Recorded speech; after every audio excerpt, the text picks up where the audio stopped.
किसी ने मुझसे ये सवाल किया कि सर, जब हमारे साथ कुछ बुरा होता है तो क्या आप सभी को ऐसा लगता है कि ये हमारे साथ ही क्यों हो रहा है?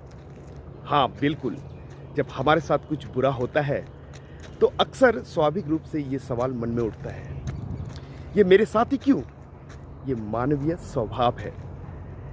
जब हम दर्द में होते हैं तो लगता है कि पूरी दुनिया सुखी है और सारा दुख बस हमारे हिस्से आया है।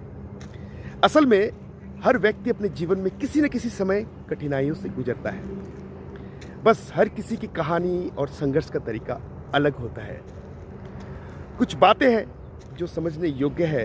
दुख अस्थायी है। जितना गहरा अंधेरा होता है उतनी ही जल्दी उजाला भी आता है। हर अनुभव हमें कुछ सिखाने आता है। अक्सर सबसे कठिन समय हमें सबसे मजबूत बना देता है।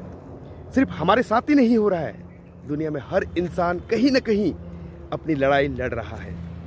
ईश्वर या प्रकृति हमें और मैच्योर बनाने के लिए चुनौती देती है। तो आपको मैं एक कहानी के माध्यम से समझाता हूँ। एक बार एक छोटी लड़की अपनी सबसे प्यारी चाय की प्याली लेकर आंगन में खेल रही थी। खेलते खेलते प्याली उसके हाथ से छूट गई और जमीन पर गिरकर चकनाचूर हो गई।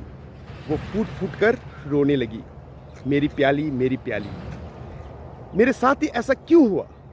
उसकी दादी दौड़ी दौड़ी आई। उन्होंने उसे गोद में उठाया, उसके आंसू पोंछे और मुस्कुराते हुए बोली, बेटी, टूटी हुई प्याली हमें सिखाती है कि हर चीज़ हमेशा हमारे पास नहीं रहेगी। कभी कभी कुछ टूटता है ताकि हम जान सके कि असली खुशी चीज़ों में नहीं, हमारे भीतर है।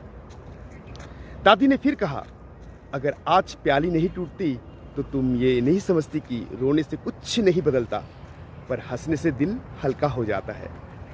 लड़की ने आहिस्ता से अपनी आंखें पोंछी, दादी का हाथ थामा और मुस्कुराते हुए बोली, तो अब मैं फिर से हंसूंगी। दादी हंसी और बोली, यही है असली जादू, टूटने के बाद भी मुस्कुराना। तो मेरे ख्याल से अब आप लोगों को समझ में आ गया होगा।